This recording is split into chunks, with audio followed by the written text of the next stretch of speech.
la primera pregunta que te quería hacer es ¿por qué te dedicas a ser arquitecto y si siempre tuviste esta pasión por la arquitectura? No sé si tengo una respuesta lógica o argumentada desde mí mismo. O sea, siempre he sospechado, a ver, desde muy pequeño, con 10 años, 8, yo ya quería ir a Barcelona a estudiar arquitectura. Yo creo que eso me lo atornillaron, seguramente, posiblemente mi madre, que es una persona enamorada de siempre de la ciudad de Barcelona, de hecho se les apañó para su viaje de novios venirse a Barcelona, ¿no? Yo cumplí lo que tenía ahí metido en la cabeza, ya te digo, no sé bien la razón, y lo que sí que te puedo decir es que en ningún momento me pareció que hubiese una opción, en mi caso, como más adecuada, más interesante, ¿no? Siempre sin saber por qué. Hubo un momento en el que mis padres, yo la adolescencia la pasé en Zaragoza, aunque nací en Logroño, en La Rioja, pero mis padres se desplazaron a Zaragoza y estaba ahí en Zaragoza, que es una ciudad que adoro, pero a la vez me plantea algunas dificultades por el talante general, ¿no? Cuando vengo a Barcelona descubro que ahí estoy más cómodo, de hecho, en la manera de ser de la gente de aquí, que está más acostumbrada, entiendo yo, a, digamos, negociar aquello del parlem, sí, que se dice Cataluña, ¿no? Y bueno, pero en ese intermedio hubo un momento en que, seguramente por razones económicas y tal, mis padres empezaron a decir, no, hombre, esto de ir a estudiar arquitectura en Barcelona y no podías valorar, ¿no? Estudiar una carrera en Zaragoza, que es una universidad importante y tal. Sí. Y entonces yo me había atrapado y recuerdo que hice un poco inconscientemente y sin querer una trampa, que fue decir, bueno, quizá podría estudiar, no sé, periodismo. Como alternativa, ¿no? Entonces mis padres se alarmaron y dijeron, no, pues mejor que vayas a Barcelona. La cuestión es que en Zaragoza no había periodismo, o sea, con lo cual igualmente tenía que salir fuera en esa hipótesis. Bueno, total que terminé estudiando arquitectura, ¿no? Y bueno, mi anécdota bonita es el primer día de clase, cuando estoy subiendo las escaleras de la facultad. Ese año era el año 79. Oriol Bohigas era el director de la escuela y decidió hacer una prueba. Supongo que para garantizar que los estudiantes que empezaban arquitectura no se equivocaban o que tenían los recursos suficientes como para afrontar esa carrera, porque públicamente es una carrera cara, o era una carrera cara. No para ti como matrícula, sino para el propio Estado. Hay una inversión para que tú hagas esta carrera, ¿no? Y entonces decidí hacer esa prueba. Y entonces lo que me pasó fue que en la escalera me encontré una persona que me dio un papelito, que eran las respuestas a la prueba que nos iban a hacer luego dentro. Hostia. Que luego fue un profesor, Josep Keklas, que fue la persona que ya estando en tercero, que es el curso que tú estás ahora, sí, me decías por la escalera, me hizo ver que definitivamente estaba en el lugar en el que quería estar, ¿no?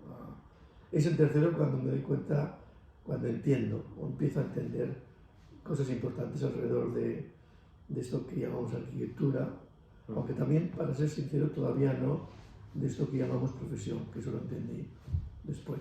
O sea, ¿es diferente la profesión de arquitectura que el hecho de estudiar? ¿O sí, absolutamente. De hecho, hoy no son pocas las personas que estudian arquitectura, pero no porque tengan voluntad de ejercer como arquitectos o arquitectas, sino simplemente porque se involucran en lo que pasa alrededor del hecho o de las situaciones de arquitectura, ¿no? Hoy en día, para ejercer profesionalmente has de tomar una derivada que es el máster habilitante, que no todo el mundo hace. El porcentaje es importante, pero yo creo que no es ni del 50%, ¿eh? O sea, en este momento las personas que estudian arquitectura no entran en la labor, digamos, profesional. Sí, la verdad. Entonces, la arquitectura, ¿tú cómo la definirías? ¿Qué visión tienes tú sobre la arquitectura? La arquitectura es un indefinible en el fondo. Todos sabemos lo que es arquitectura, pero cuando la definimos, cada uno lo definimos de una manera diferente. Por lo tanto, es una variable, ¿no? Digamos. Entiendo mejor hablar de lo que hacemos quienes nos hemos formado como arquitectos, ¿no? Sí. Para mí, los arquitectos lo que hacemos básicamente es proyectar, ¿no? Sí. Y proyectar, en mi manera de entender las cosas, es poner las condiciones para materializar una situación.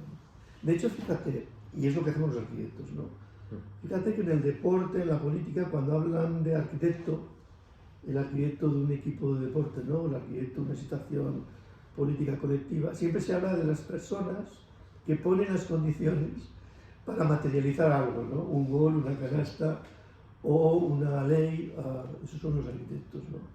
Entonces los arquitectos materializamos situaciones habitables, en realidad, situaciones construidas habitualmente, pero no necesariamente, y yo creo que ahí está el matiz, ¿no? O sea, pienso que como arquitecto, si eres afortunado, llegas a disfrutar de un oficio que te permite poner las condiciones para materializar una situación habitable, un lugar habitable. Si eres afortunado. Si eres muy afortunado, entonces entras ya en el espectro, digamos, profesional, en el que es eso mismo, pones las condiciones, en este caso, elaborar la documentación de un proyecto, seguir todos los trámites administrativos necesarios y cumplir las garantías que son obligadas para que esa situación se materialice y se construya. Y encima cobres por ello. Esa es la profesión, o sea, la profesión añade esas dos cuestiones, ¿no? Que seas capaz no solamente de poner las condiciones, sino de saber relatarlas, empaquetarlas en un documento, en un manual de instrucciones profesional que permite a otros y a otras a materializar aquello, ¿no? Y entonces a cambio, pues tú te ganas la vida de esa manera. Esa es la profesión. Vale. Y bueno, hablando sobre tu etapa estudiantil, viniste a Barcelona para estudiar. Sí. ¿Cómo eras como estudiante? ¿Eras un estudiante de notales, de dieces o...? Depende del tramo de la carrera. Empecé en rojo y acabé en azul oscuro en términos de notas, ¿no?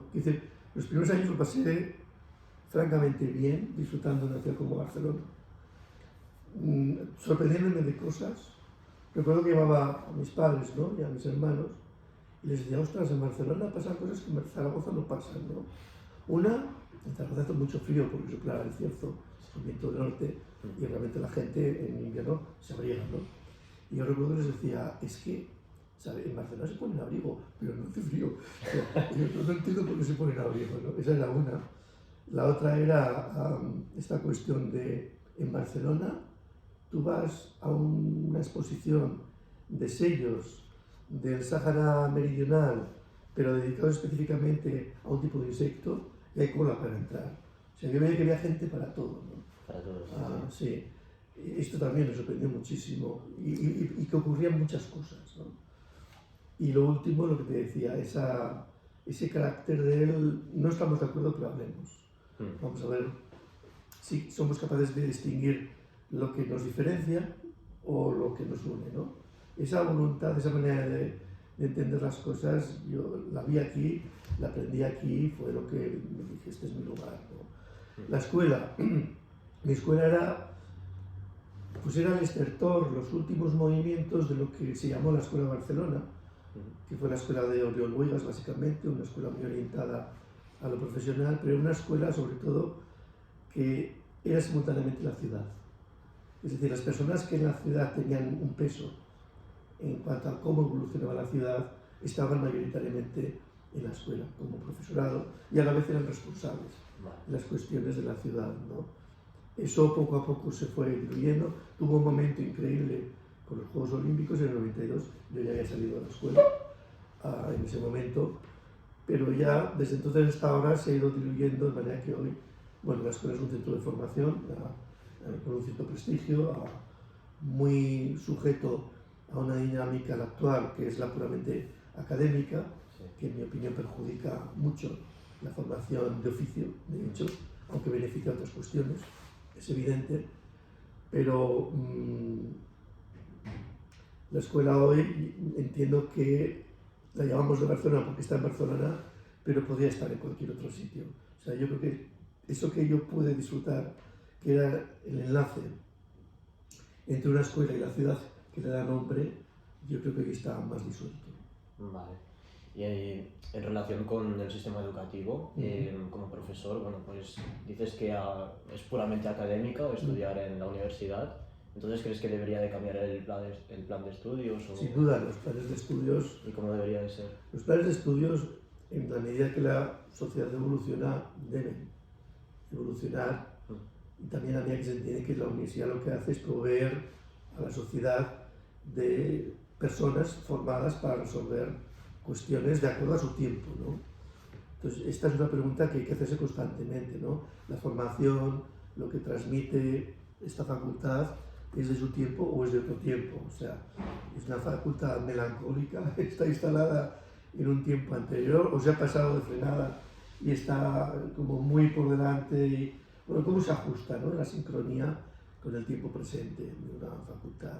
Y eso requiere revisar los planes de estudios, pero también hay que reconocer que hay unas constantes en lo que es el ejercicio del aprendizaje y el ejercicio del oficio de arquitectos, y eso es el final de los estudios. Hay unas constantes, ¿no? Unas constantes que acaban siendo lo que determina esa habilidad o ese conocimiento que te permite proyectar, sabiendo mirar para atrás, pero también siendo consciente del contexto general, asumiendo que la ecuación de lo que acabas haciendo es aprender a relacionar lo que llamamos materia o materias con sistemas, ¿no? Aprendiendo que no solamente lo físico es importante, aquello que llamamos contexto, ¿no? Sí. La forma de la ciudad, la geografía, la topografía, es muy importante, ¿no?, la climatología, sino también los vínculos, de qué manera todo aquello tiene relaciones que no se pueden ni dibujar casi, o sea, porque son intangibles, pero que están ahí presentes, ¿no? Los vínculos son muy importantes y esto se aprende a manejarlos en la facultad, ¿no? Me refiero desde los hechos normativos, aquello que estás obligado a cumplir, que también evoluciona constantemente, ¿no?, las normativas, las garantías técnicas, pero también lo que han hecho otros antes que tú. Esto es muy importante, tener una cierta dimensión de ello. Las palabras que son correctas y adecuadas para describir lo que estás haciendo, incluso saber usarlas de manera que te pueda entender la persona que en ese momento es tu interlocutor, tu interlocutora, que no siempre son las mismas palabras, ¿no? Y luego dos cuestiones que son muy importantes: aprender que lo que tú hagas va a afectar a los demás, porque te pongas como te pongas, tanto si es urbanismo, un trozo de ciudad, si es un proyecto urbano o es una edificación, aquello va a transformar el carácter propio de la cosa y de donde se instala, ¿no? Por lo tanto, afecta a los demás. Entender que estás aportando carácter es importante también, y en ese sentido entender que para ello probablemente tengas que investigar. Es decir, que cada proyecto te va a exigir rascar, buscar cosas que cuando has empezado el proyecto no conoces, pero que posiblemente cuando lo acabes pues ya las tendrás encima de la mesa. Esas 6 cuestiones yo creo que son el gran plan de estudios, de hecho. Y ahí dentro pues está todo lo que es esencial en la arquitectura, que las cosas aguanten, ¿no?, estructuras, que la relación con la ciudad y con lo colectivo sea clara y no torpedee la relación de las personas, sino al revés, que la haga más fácil. Eso sería, digamos, lo que llamamos el urbanismo, ¿no?, en términos generales.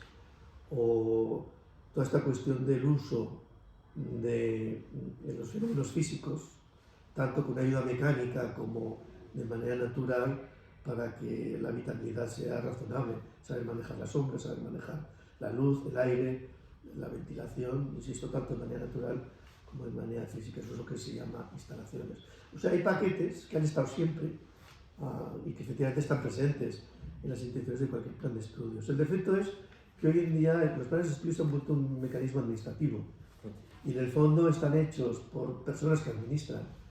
Y por comodidad seguramente, yo lo que he visto, porque me ha tocado dirigir escuelas, y lo que descubría era que prácticamente todas y cada una de las asignaturas del plan de estudios describen la totalidad de la carrera. O sea, es una manera muy cómoda, o sea, sí, siempre aciertas, ¿no? O sea, desde matemáticas hasta, que también es un elemento interesante, hasta, ya que sea, mecánica del suelo o proyectos, todas las materias prácticamente asumen las competencias de toda la carrera, ¿no?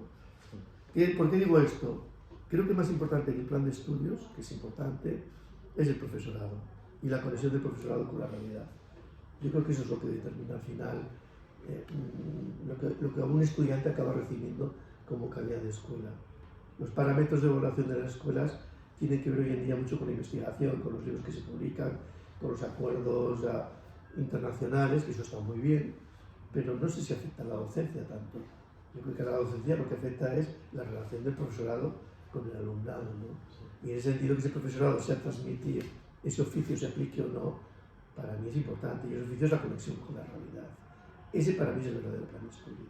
Vale, o sea que según tu forma de ver, bueno, pues tendría que ser el profesorado como no tendría que tener más un carácter no tanto de profesor, sino como de arquitecto y enseñar lo que ha aprendido él.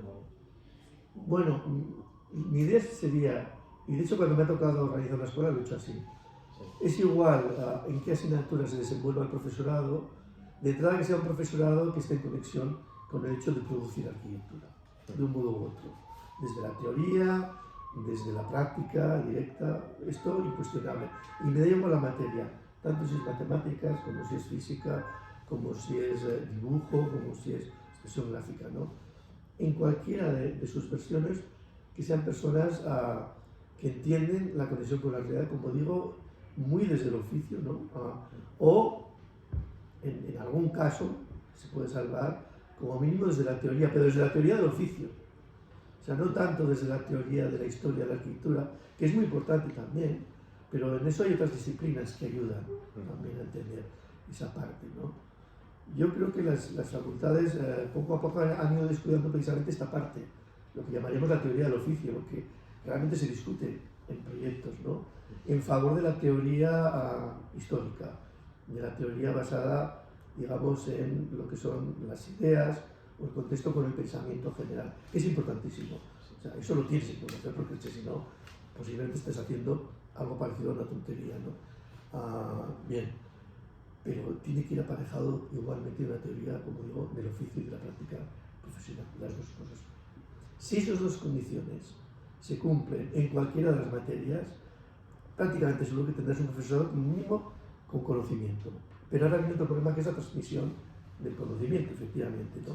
¿Cómo se hace? A ver, en formación hay tres maneras de transmitir. Una es el sistema magistral, el sistema clásico, ¿no? Que es, bueno, me preparo una clase, preparo las cosas con cierta lógica, atendiendo el curso en el que estoy, el nivel de atención que pueden tener y el nivel de comprensión, y con eso voy como soltando lastre de un conocimiento que luego verificaré si la gente lo ha recibido o no. Eso es, bueno, el sistema clásico, convencional, de lección magistral. Hay un segundo sistema que es el de la práctica, que es, bueno, esto es un taller, ponte aquí a mi lado, vamos a ir haciendo y te voy a ir enseñando a mover las manos, a moverte tú en relación a algo que estás haciendo, ¿no? Esta lógica de taller que de hecho condiciona una pequeña revolución universitaria que es lo que se llama el Plan Bolonia, ¿no? Que toda la universidad, todas las formaciones evolucionaron un poquito a dar importancia a esta cuestión del taller, de practicar las cosas, de la experiencia, ¿no? Y hay un tercer modelo, que es el de modelos de comportamiento, que consiste en que el estudiante intenta parecerse a los profesores y reproduce literalmente gestos, manera de vestir, manera de hablar, o sea, como introduciéndose como en una disciplina, ¿no? Bueno, esto es una herencia, supongo que también medieval, como casi todo lo que acaba siendo esta profesión, y que tiene que ver con ese impacto, digamos, de las órdenes militarizadas, de la curia, o sea, todas estas órdenes que tienen uniforme, ¿no? Y de hecho, no vale, la gente que se dedicaba a la arquitectura antaño también de alguna manera era una orden, era un gremio poderoso además, con su simbología, con sus cosas, y de hecho es muy interesante rascar toda esa historia, ¿no? De esa parte del gremio. Pero bueno, hoy en día esto se ha simplificado, por fortuna, no tenemos que hacer sesiones ocultas ni usar la Ouija para producir arquitectura, sí. Pero sí que es verdad que, y con esto se han hecho muchas bromas, ¿no? Que hay una manera de evidenciar que eres arquitecto, por la manera de vestir, por los gestos y seguramente por la manera de hablar. Vale. Y bueno, pues como profesor también, sobre todo de fin de grado, ¿no? Eres fin de carrera. Fin de carrera. Vale, pues, cuando ves un alumno, ¿sabes identificar si puede ser un buen arquitecto en el futuro, si se le da... O sea, ¿qué características tiene que tener una persona para que digas, seguro que será un buen arquitecto? Pues por su aspecto físico, ¿quieres decir? No, por la manera de trabajar o algo así. Uf. ¿Sabes qué pasa? Que A ver, para ser profesor o profesora tienes que hacer una oposición. Pero para hacer una oposición tienes que ser un buen opositor, no necesariamente un buen profesor. Hay una contradicción, ¿no? Sí. Con la carrera pasa algo parecido. Puedes detectar una persona con una capacidad muy alta de aprendizaje, es un buen alumno, con unas buenas calificaciones, pero a lo mejor resulta que ese aprendizaje no es luego muy productivo, ¿sabes? La digestión de todo aquello tampoco va a ninguna parte. Eso, a ver, claro, a base de años y por comparación hueles. Pero claro, también la vida te empuja a cosas.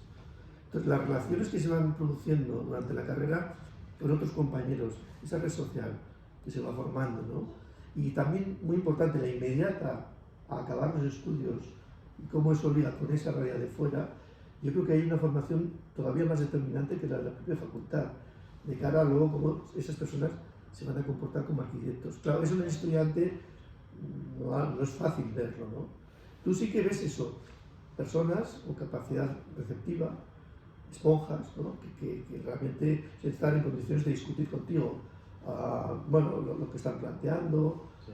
De dónde sale, qué objetivos plantea, cómo resolverlo, qué instrumentos utilizar para ir avanzando en el trabajo y en ese sentido no descartar nada. Esto, como profesor, sí que lo ves, de qué manera la gente, sobre todo, es autónoma. Yo creo que para mí el estudiante o la estudiante más capaz, normalmente lo que demuestra es que necesita pocos profesores. Vale. Y esto es muy satisfactorio como profesor de proyectos. ¿No? Ver cómo un estudiante es capaz de tener esa autonomía y entonces inviertes la ecuación. Casi que lo que intentas es molestar lo menos posible. Si das algún empujoncito, con suavidad, no sea que te equivoques y empujes en una dirección que precisamente esa persona requiere otra cuestión, ¿no? Entonces lo que haces en esos casos, en ese buen estudiante, seguramente es refugiarte más en explorar sus vínculos, es decir, en ayudarle a no aislarse. A mí me parece un problema de la formación hoy, en la que los ordenadores son tan determinantes, los elementos de comunicación, es que hay una tendencia al aislamiento. La pandemia en este sentido fue terrible, o sea, y de hecho pasó factura a muchas personas, precisamente por eso, a pesar de que aparentemente estábamos comunicados en su sistema, pero forzó esta comodidad del estar solo. Antaño no podías hacer arquitectura tan solo. Muy antaño sí, cuando la producción documental era muy escasa, un proyecto se hacía con muy poquitos planos porque confiabas en lo que sabían quienes te rodeaban, ¿no? Para hacerlo. Estoy hablando, bueno, prácticamente del inicio de la práctica profesional, del renacimiento, ¿no? Hoy en día eso no es posible así. Necesitas interactuar con mucha gente, pero como tienes el ordenador y tienes, bueno, te puedes realmente aislar y prescindir de todo el mundo. Eso es un desastre.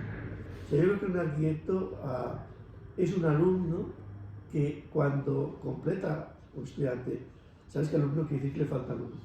Pues deja ese alumno cuando enciende la luz y efectivamente se da cuenta de que no es solo lo que sabe hacer, sino que su conexión con otras personas y con la realidad es la que le va a permitir hacerlo. ¿Sabes? Vale. Y entonces construye esa situación. Y bueno, más un poco más personal, sí. Veo que tienes una aplicación que se llama Scalae. Sí. Y bueno, pues ¿cómo decidiste hacerla y con qué objetivo? Ya, bueno, yo creo que no he decidido nada, pero puedo hablar hacia atrás, mirando lo que he hecho y darle una explicación, pero decidir, no lo sé.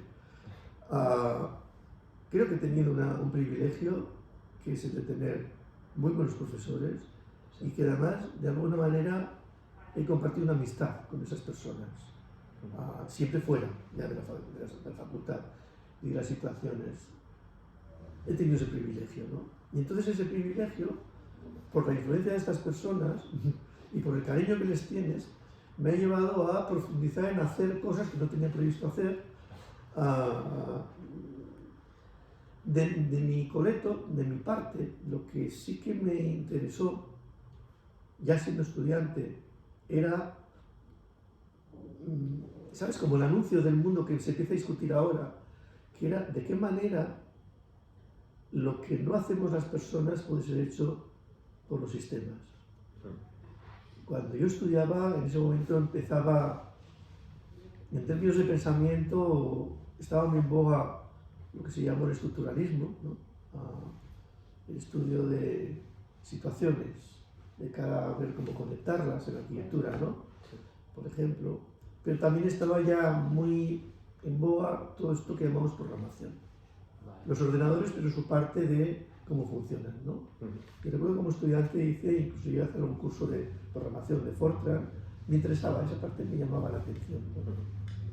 Y luego mi padre, que era una persona muy inquieta, él no tenía formación, de hecho se escapó de ser agricultor, porque le gustaba la tecnología, los sistemas de comunicación, ¿no? Y mi padre un día se me plantó interesándome por comprar precisamente un aparatito de programar, ¿no? Me acuerdo en un viaje a Andorra. Ahí nació una derivada, que es la conexión con ese mundo de lo, vamos a decir, está mal dicho, de lo que tiende a ser automático, ¿vale? Eso me interesaba.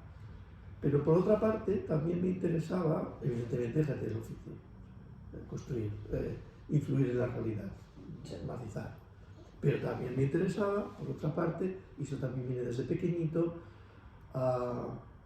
que el relato, que tiene que ver con todo ello, fuese también hermoso, contar bien las cosas. Tenía esos tres frentes, la programación, hacer el arquitecto y el relato. Es decir, la condición editorial, por un lado, ¿no? Por otro lado, la investigación en relación a los nuevos medios, ¿no? Y por otro lado, el hacer arquitecto.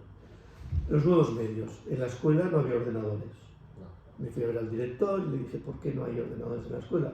Y me dijo, porque no tenemos pasta, no tenemos dinero. Esto era el año 85, 86, 86. Y le dije, bueno, como era muy lanzado, le dije, pues si me autoriza, puedo intentar hablar con Apple para ver si podríamos tener ordenadores en la escuela, un laboratorio. Pero el origen de esto es mi padre, que se me plantó en casa, donde compartía con otros estudiantes, con un Mac, que era una máquina que acababa de salir. El hombre se rascó el bolsillo, porque costaba un pastón, y me compró un Mac y me lo puso ahí, ¿no? Delante. Bueno, esto fue súper determinante, ¿no? Media escuela pasaba por mi casa para ver el Mac, porque era un ordenador diferente, era gráfico. Recuerdo los profesores de historia, ¿no? Que se maravillaban y decían, mira, en un disquete, porque en ese momento los disquetes, ¿no? Cabe un libro entero. Sí. Eso para mí fue importante, acabamos montando ese laboratorio en la escuela y también me dio un adiestramiento en ese mundo de lo que entonces se llamaba autoedición. O sea que fui de los primeros que aprendió a utilizar la máquina para comunicar. No tanto para calcular, sino para comunicar, como elemento de expresión, ¿vale? Y de hecho el laboratorio que montamos tenía esa finalidad, tanto orientado al dibujo, nos parecían horribles los planos que llevaban como los cortes de esa época, queríamos discutir sobre eso, pero también con el hecho de hacer documentos, el proyecto y su relación, ¿no? Eso por un lado.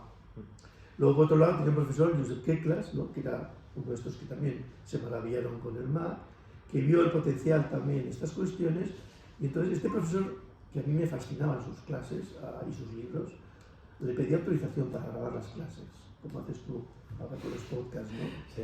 Y de esas grabaciones y de trasladarlas a papel, bueno, arrancamos un hábito preeditorial con algunos amigos que terminó luego dando toda una sucesión de situaciones editoriales. Con Tom Salvador, recuerdo que es un arquitecto importante, que ha tenido mucha responsabilidad en esta ciudad, ¿no? Pero que es una persona muy inteligente además. Recuerdo que él tuvo también esta visión de ayudar a este profesor, curiosamente, a trasladar toda esa documentación a papel, y de hecho este profesor se hizo catedrático en parte con todas esas transcripciones y todas esas clases que hicimos en su momento. Pero bueno, era mecánica editorial porque eran textos que luego se tenían que, ¿cómo decir?, filtrar, limpiar, aprendimos esa mecánica, ¿no? Y finalmente, la parte profesional, no sé, la suerte de los profesores que tuve, hay uno que fue muy determinante. que fue Josep Antón Acevillo. José Antonio, de hecho, es de Huesca. Vale. José Antonio Acevillo. José Antonio Acevillo es un arquitecto que fue muy importante en el desarrollo de los Juegos Olímpicos, en todo, ¿no? Desde el ayuntamiento, como Oriol Boigas. Y yo lo tuve de profesor unos años antes, cuando todo eso se estaba cocinando, era el cuarto de carrera. Y el problema es que este profesor no venía prácticamente a clase, no podía, no tenía tiempo. Sí. El otro día se lo comentaba a él y nos reíamos, ¿no? ¿Qué pasó? Pues que como no venía el profesor, algunos compañeros un día no sé, bueno, me dijeron, ¿puedes corregirnos? ¿A ti? Sí, y entonces pues me puse a corregir a esos compañeros, ¿no? Eso desembocó en una situación confusa, porque luego cuando venía de verdad el profesor y me corregía a mí, yo trabajaba mucho en maqueta. Vale. Lo veía mejor, ¿no? Sí, mucho, hacía muchas maquetas. Y el profesor este me decía, Acevillo, ¿y estas maquetas quién te las hace? Y yo me enfadaba muchísimo, y decía, no, las hago yo. O sea, si es mi manera de trabajar, o sea, no son maquetas de bonito, es que estoy trabajando así, ¿no? Y no me lo aceptaba, no. El otro día digo, hablaba con él y digo, me pusiste un 8. Y dice, pero si un 8 era una notaza, me dice. Digo, pues a mí me cabreabas un montón, ¿no? Y además le conté la broma, digo, mira si me cabreabas, que ese verano me regalaron un gato y le puse Acevillo. El gato, él se tiraba por el suelo, ¿no? Y dice, pues tengo un gato Acevillo. Y digo, sí. Y mi madre, que recuerdo que fuimos, bueno, en verano fuimos a una casa que había un jardín y tal, me decía, Félix, ven, que Acevillo se ha subido al árbol y no se sabe bajar, ¿no?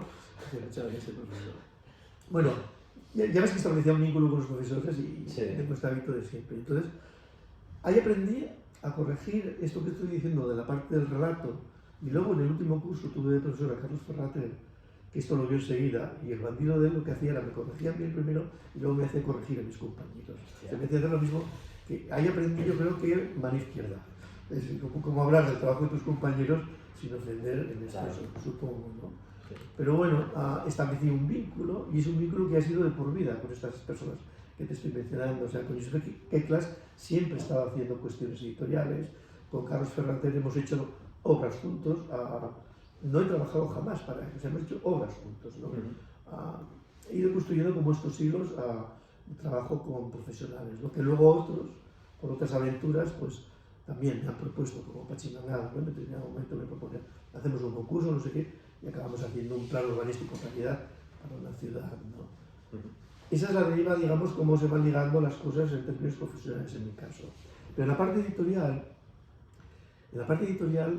cuando discutíamos con Ferrater, cuando ya entré como profesor en su cátedra, cómo administrar la docencia, los términos que trabajar, repasamos un poco lo que se enseñaba en la Escuela de Barcelona, lo que es común, y llegamos a establecer como 3 momentos de pensamiento y de trabajo, que él llamaba el enunciado del proyecto, la documentación del proceso, y la última la llamaba digamos, el objetivo de la ausencia de escala, lo que acabas produciendo. Este tercero quizá era un poco ya de tendencia, de intención, no era tan abstracto. Los 2 primeros eran como bastante finos. Y yo trabajando sobre esa idea, que es con lo que montamos los cursos que hice con Ferrater en los años 90, y luego lo que manejé para hacer escuelas de arquitectura en la UIC, y luego en Zaragoza, en la San Jorge, lo que hacía era diversificar la discusión y el trabajo en esos 3 términos. Principios, que es eso que Ferrater llamaba el proyecto, y que Moneo le llama principios directamente. Procesos, que es toda la parte intermedia, y situaciones, que es el resultado, ¿no? De hecho, Moneo en algún momento lo dice así, o sea, que esto de proyectar no deja de ser como argumentar, articular los principios en los que te basas a través de procesos en los que la construcción es muy importante y que acaban determinando una situación edificada. Con esa lógica, en el 2003, por simplificarte también la conversación, me fui a ver a Moneo y le dije, quiero hacer contigo como haces tú ahora conmigo, una conversación, porque quiero hacer una revista, una publicación que hable de esto, de los principios, de los procesos y de las situaciones de diferentes arquitectos, y me gustaría hacerlo de manera que, al hacerlo siempre así, luego se puedan comparar unas experiencias con otras. Y le pedí si le parecía bien hacerlo, me dijo que sí, él está en Madrid, fue muy divertido, me decía, pero tú estás en Zaragoza, no, en Barcelona. Y dice, es igual, ven.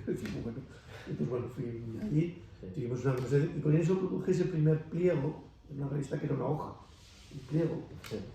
que ya tenía lo que han sido constantes mías en la labor editorial, o mis manías. Una era la no intermediación. De si yo tengo el privilegio de hablar con Moneo, lo que no voy a hacer es publicar mis preguntas. Vale, lo interesante me parece a mí que es que la gente lea sus respuestas, o sea, su reacción. Sí. Entonces, ¿qué hacía?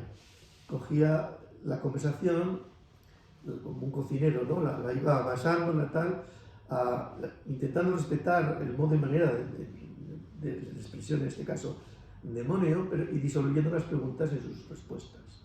Vale. ¿Con qué objetivo? Con el objetivo de cuando la gente leyese aquello, solo leyese a Moneo. Yo desaparezco. Con lo cual, cualquiera que lea aquello pasa a ser yo.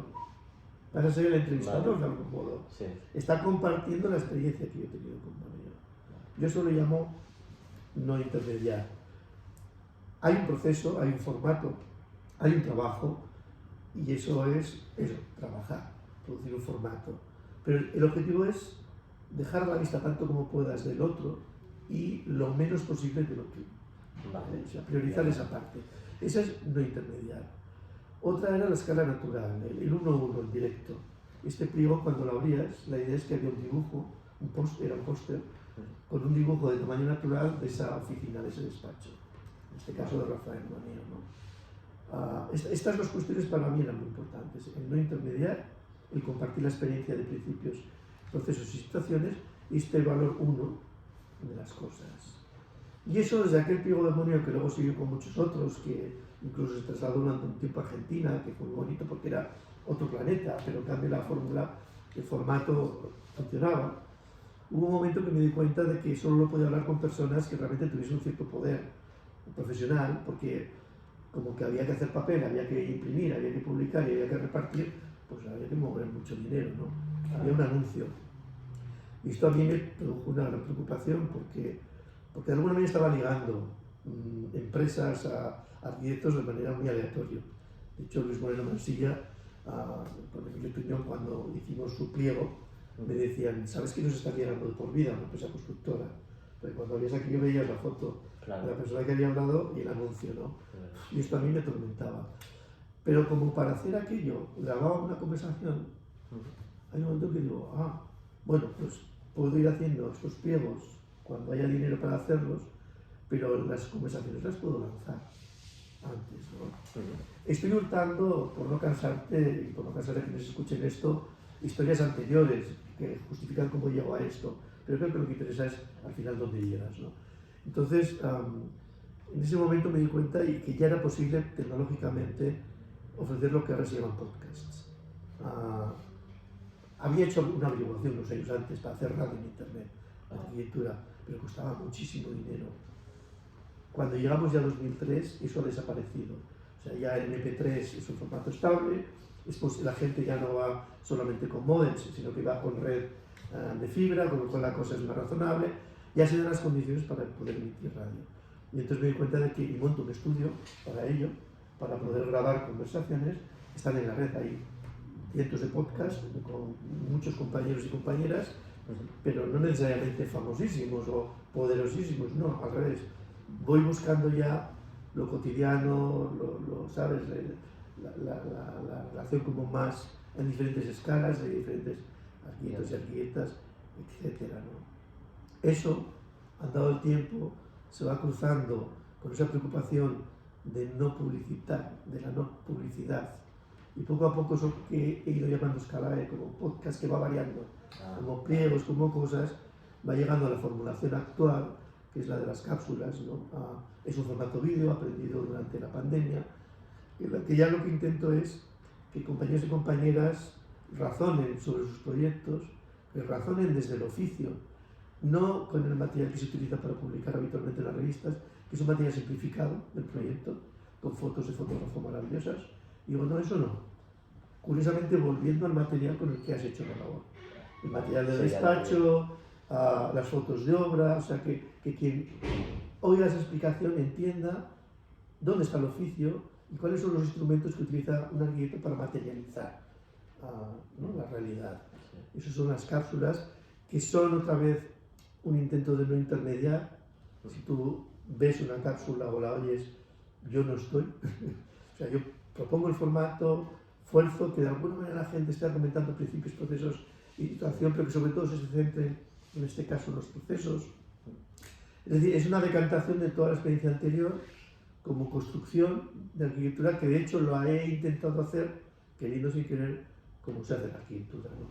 El resumen de todo esto que te estoy diciendo es que me da igual dedicarme a la programación, a la investigación de qué puedo hacer con estos ordenadores, o estar con un compañero o una compañera disfrutando de hacer un proyecto o una obra, o estar en una mecánica editorial. Todo eso, si soy consciente de algo, es de que lo hago como arquitecto. Y lo hago con una lógica que siempre en el fondo es la misma o muy parecida, y que tiene que ver con esa conexión entre los principios, la situación que produces y los procesos que activas para ello. Vale. Y bueno, yo estuve en Zaragoza, sí. y volviendo para Barcelona, pues pasé por la estación, que bueno, fue obra tuya, junto con algún compañero, ¿no? Hombre, Carlos Fernández, sí, José María Valero y Elena Mateo. Ese proyecto fue una sorpresa. Mira, ese nació en la escuela. En los años 90 existía todavía el servicio militar. A mí me tocó hacerlo en Zaragoza. Bueno, estaban mis padres y tenía lo que se llama permiso pernocta. Con lo cual, o sea, que dormías en casa, no dormías en el cuartel. Y eso a mí me daba un tiempo. Monté un estudio con una compañera de Fernández Salas, disfrutamos muchísimo haciendo primeros proyectos, incluso ganando algún concurso que luego no se construyó. Bueno, empezar a comportarnos como arquitectos. Pero realmente tenía tiempo. Y recuerdo que fui al colegio de arquitectos y les propuse, oye, vengo de Barcelona, me ha tocado hacer la mili, ya un poco mayor, porque aguanté hasta los 28 años, ¿no? ¿Y qué os parece si montásemos un seminario de proyectos? Bueno, toda esa historia acaba organizando una cosa que en el 92 fue la Bienal de Arquitectura y Urbanismo de Zaragoza, ¿no? Y eso me dio una conexión con las instituciones de allí, el propio Colegio de Arquitectos, pero también el Ayuntamiento, la Diputación General, la Diputación, etc. Los agentes de allí, ¿no? Sí. Y hay un momento que en esa conexión, cuando ya terminó la mili y regreso a Barcelona, con Carlos Fernández organizábamos el curso, me dice, ¿qué hacemos el año que viene? Digo, hombre, vamos de cara al 92,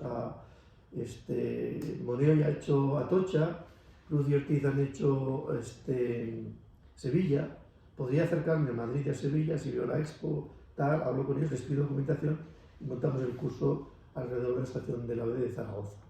Ah, qué bueno, pues sí. Entonces estos profesores, estaba Miralles ahí también en el grupo, Joan Pascual, Rubí Terradas, José María Torres Nadal, era una cátedra realmente potente. Todos fenomenal, no sé qué, ¿no? Y bueno, pues me fui a ver a los del Ayuntamiento de Zaragoza, ya un poco esta toda la labor, y digo, oye, nos hemos puesto de acuerdo, estamos sexto, es el último curso, es el premio al proyecto final de carrera, hay 200 alumnos que van a trabajar, 200 estudiantes, y hemos propuesto la estación de la de Zaragoza, ¿dónde la vais a hacer? Y me dicen, pues aquí, es decir, donde ya está la estación, ¿no?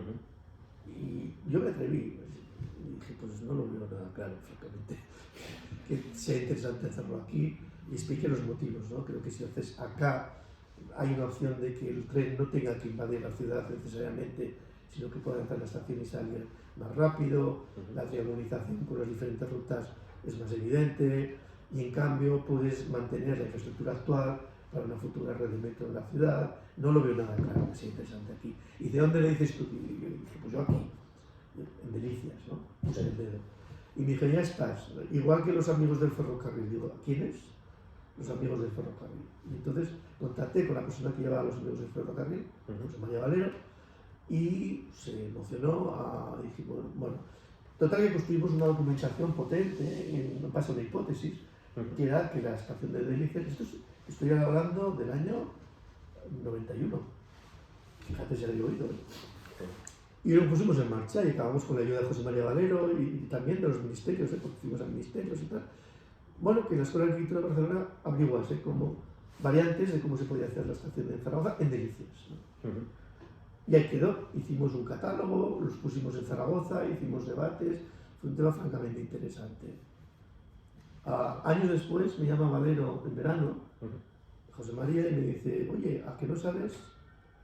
Acaban de convocar el concurso de la estación de Zaragoza. ¿A que no sabes dónde? Digo, en Delicias. Dice, sí. Digo, bueno, ¿y quieres que nos presentemos, no? Y supongo. Y me dice, hombre, pues es evidente, ¿no? Digo, bueno, pues, digo, ¿quieres que llame a Carlos, no? Dice, sí, sería lo suyo. Digo, bueno, pues, digo, pero escucha, Carlos acaba de ir de vacaciones, está muy marinero, en ese momento Carlos disfrutaba mucho con su barco, ¿no? Sí. Era una novedad casi, yo creo, en ese momento. Y ya se había ido hacia las Islas Baleares. Y bueno, déjame, cuando yo hablo con él, a ver, pero ¿cuándo hay que entregar este concurso? Dice, a mediados de septiembre. Digo, bueno, a ver si lo podemos hacer en 15 días, ¿no? y no, y llamé a Carlos, le dije, oye, me he llamado José María Barrero desde Zaragoza, ¿te acuerdas que hace años hicimos? Sí, sí, sí. Y que bueno, que salió el concurso, nos presentamos, digo, bueno, pues vale, vamos a presentarnos. Pero oye, pero yo hasta septiembre no regresamos a... Bueno, en 15 días digo, hombre, se me ocurre que podríamos tirar del hilo de un concurso que perdimos unos años antes, Sí. y ese sí que lo hicimos Ferrater y yo, con Arcadi Pla y con José Luis Canosa, que era para el Polisportivo de Tarragona. Vale. La idea es que en Tarragona, donde desemboca el río, el lugar no era muy diferente del de Zaragoza, en Delicias, y me pareció que la manera de utilizar digamos, la bajada de cota al río podía influir en la forma de la edificación, una especie como de escalado, ¿no? Entonces Carlos lo vio claro y dice, sí, tiremos de ese hilo, efectivamente, es escalonar el edificio, ¿no? En relación a la caída, ¿no? De la pendiente, pero de paso hagamos un giro y saquemos la estructura afuera, ¿no? Porque en el caso del proyecto Tarragona lo que hacíamos era poner la jácena de cubierta inclinada, también con la pendiente, y la cubierta iba metiéndose, ¿no? En lo que es, digamos, aquella gran jácena, ¿no? En este caso Ferrater enseguida dijo, no, yo creo que en este caso lo que vamos a hacer es desviar un poco toda la geometría del edificio, esos escalones, ¿no? Como un dentado, y sacamos la estructura fuera, porque lo pedía el concurso además, que el interior quedase limpio de estructura. Y con esa hipótesis lanzamos el proyecto con José María Valero, que convocó a unos alemanes, expertos también en temas ferroviarios, no sé qué. Y bueno, lo divertido es que, pues, que ganamos el concurso.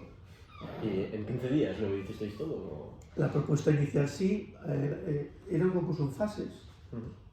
Hubo una selección en la que estaba también Bofil, estaba Mangado, Apache Mangado, había otras opciones y hubo un proceso más complejo una vez pasado ese filtro de los seleccionados, ¿no? Sí. Pero bueno, los resultados es que ganamos el concurso contra pronóstico, incluso contra el parecer de los políticos. Recuerdo cuando ganamos que nos recibió la alcaldesa de Zaragoza, a Rudy, que luego fue presidente del Congreso, sí. Y fue muy divertido, y claro, como era de Zaragoza, a Valero le conocía, a mí también, y se lo dijo a Ferrater, claro, es que ustedes han ganado. Y dice, bueno, a Félix le conozco, claro, Zaragoza, la Bienal, no sé qué, sabemos quién es Félix. A José María Valero también, amigos del ferrocarril, pero a usted no le conozco, no sé. Y dice, yo hubiese querido que ganase Bofil, es lo que nos dijo con mucha sinceridad, ¿no? Sí. Y pero es igual, me he comprado un libro, se me he comprado un libro gordo que había hecho Carlos con Actar, un libro blanco con toda la obra. Y dice, no, yo creo que va a haber una buena estación, ¿no? Con Carlos el punto de encuentro, curiosamente, a nivel de pensamiento, era que Carlos, aunque nunca lo dice, pero siempre, yo creo que ha utilizado una estructura mental, como, dicho con todo respeto, ¿no? Pero a la vez con toda la laxitud, hegeliana, o sea, de articular las cosas en tres, es decir, de triangulizar, en esencia, ¿no?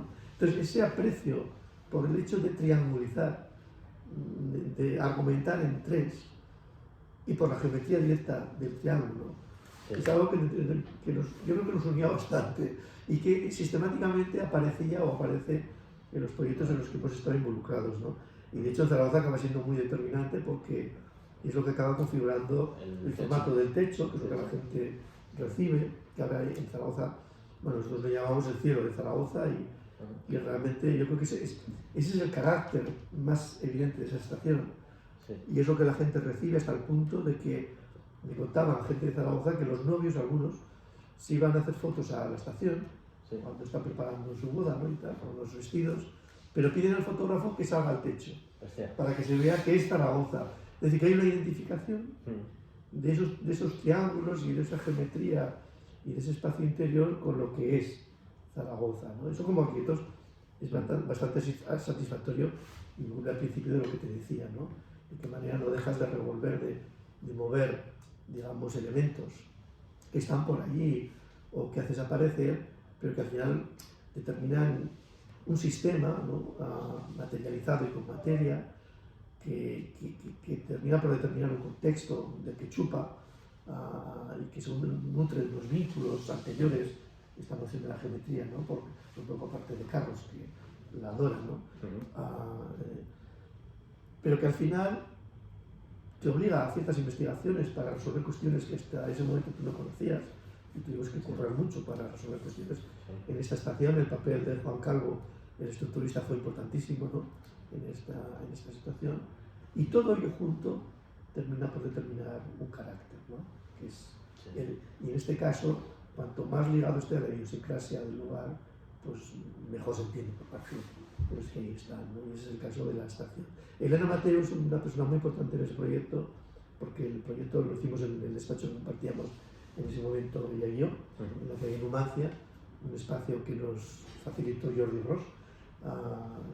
Fue una experiencia también muy bonita, colectiva. Bueno, pues allí teníamos el despacho y allí hicimos el ejecutivo. Su papel fue, bueno, si no es por Elena, pues el proyecto hubiese sido desde luego otro. No, su papel es súper determinante, ¿no? Y de hecho, bueno, pues el día que nos dieron el premio Fata ya estábamos todos para recoger.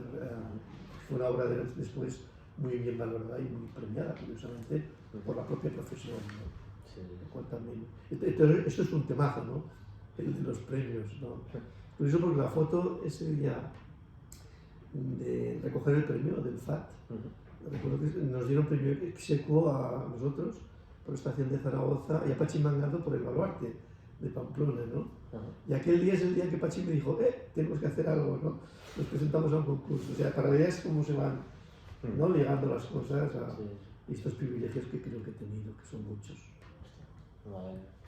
Y bueno, pues para ir concluyendo un poco, me gustaría preguntarte qué libros recomendarías a los estudiantes de arquitectura o a la gente que se interesa por ella. ¿Qué libros recomendarías que hay que leer, que tienen información pues no tan técnica, sino para que ames más la arquitectura, para que veas la belleza en ella? Libros. Sí. Iría a otra noción. Yo lo que recomendaría a los estudiantes es que, y de hecho yo creo que muchos lo hacen, sin discusión, que den lugar a lo que es su biblioteca. Es decir, los libros son unos grandes amigos, pero tienen que estar. O sea, es muy triste cuando vas a casa de alguna persona, arquitecto es igual, y te das cuenta que no hay biblioteca, se ha prescindido, ¿no? Sí. Y yo creo que eso a mí me produce tristeza. Entonces los libros, es que es muy casual. Los libros, tú tienes que notar qué libro te atrae y a qué libro atraes tú, ¿sabes? Y cómo conformas tu biblioteca, porque de hecho, en cómo construyes tu biblioteca, está en lo que luego vas a ofrecer también como arquitecto, porque está la construcción de tus principios, ¿no? Sí. Digo que cuando empiezo a hablar con compañeros para hacer la reseña de su labor, yo le daba mucha importancia a esto de los principios. Emilio Tuñón me enseñó, ¿no? Que los principios en realidad es un desglose entre obsesiones privadas y compromisos públicos. Bien, pues las obsesiones privadas son muy importantes. Y eso tiene que ver con lo que me estás preguntando, con qué libros. Pero es que, claro, puede haber un arquitecto que solo tiene libros de botánica, porque entiende, porque le gusta dibujar a los elementos vegetales, porque entiende que en la relación con ellos se produce algo que también puede estar en la arquitectura, o porque sencillamente son muy bonitos. Entonces, una compañera tiene una tesis que se llama Arquitectura Sembrada, Mónica, ¿no? Y esta persona, seguro que en su biblioteca, la parte, digamos, de relación con los elementos naturales es brutal, nadie lo ha dicho, o sea, lo ha construido ella, ¿no? O sea, dejar guiarte por tu sensibilidad es importante, ¿no? Gente joven, hombre,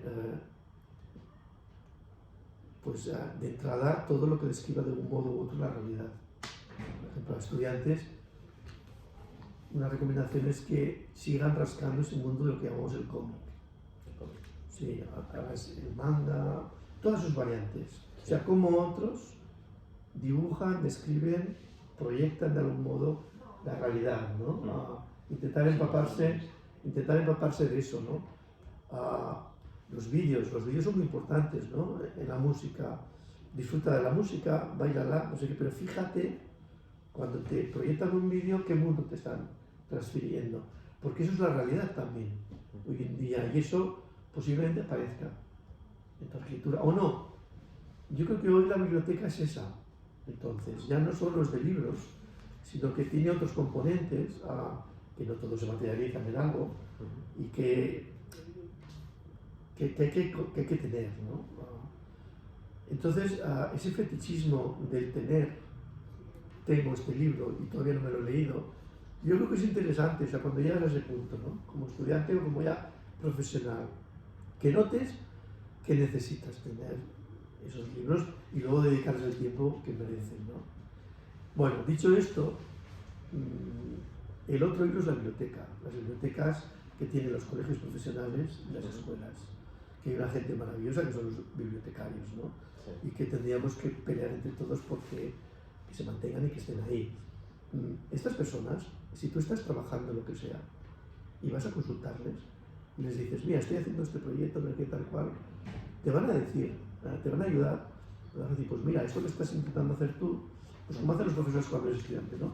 De alguna manera, también lo ha hecho no sé quién, está publicado esto, o sea, te va a dar como referencias en el ámbito que tú le pidas, tanto en la parte técnica, como la parte de pensamiento, como la parte de descripción pura y dura dibujada, de lo que hay publicado, ¿no? Para que tú perfecciones lo que tienes que ver con aquello.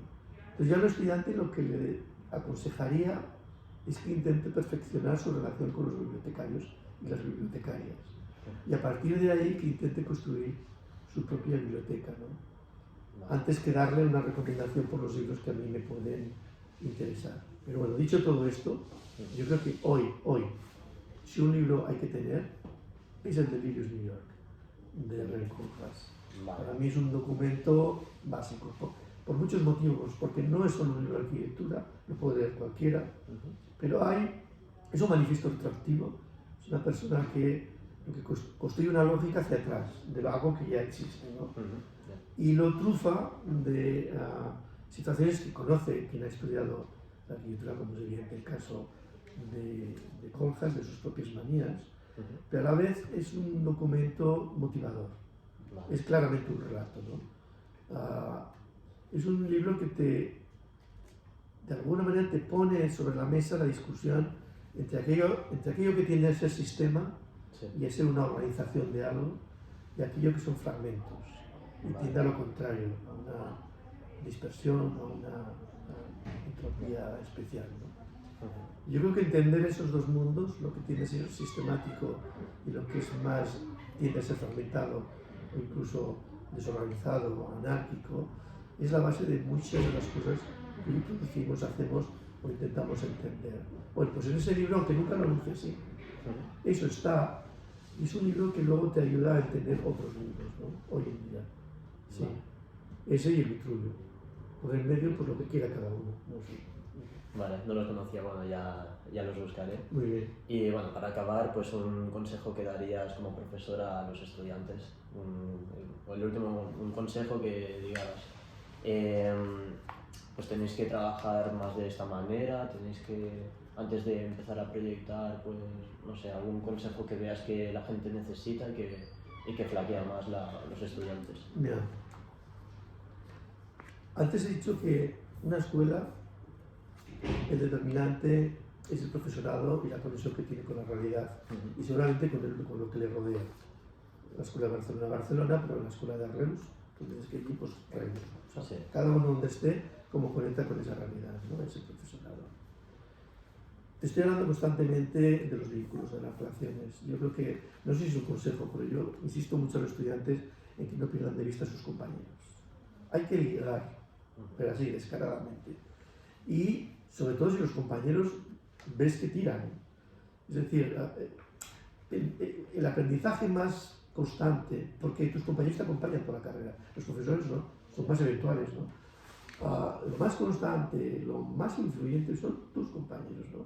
Entonces, cuanto antes tengas una relación, no pesada, o sea, razonable, tal, con los compañeros que tú ves y compañeras que destacan en tu curso, a por ellos, porque esos son tus profesores de verdad. Y es más, es la gente con la que vas a hacer tu vida. Para mí, lo importante de la carrera, lo más, aparte del conocimiento, o sea, pero lo que no es tan evidente es que construyas esa relación con lo que son la gente, tu generación, y que te diviertas con ellos, que te vayas de viaje, que te vayas de copas, que los ames en las variantes de amar que se te ocurran, ¿no? o que te sean posibles, a todo lo que puedas, con tus compañeros y tus compañeras. Es la salsa y es la vida misma, ¿no? Si eso lo haces, pues posiblemente te irá bien o como mínimo estarás bien acompañado. Si no lo haces, tendrás el castigo de la soledad. Y la soledad en la arquitectura es poco productiva. Vale.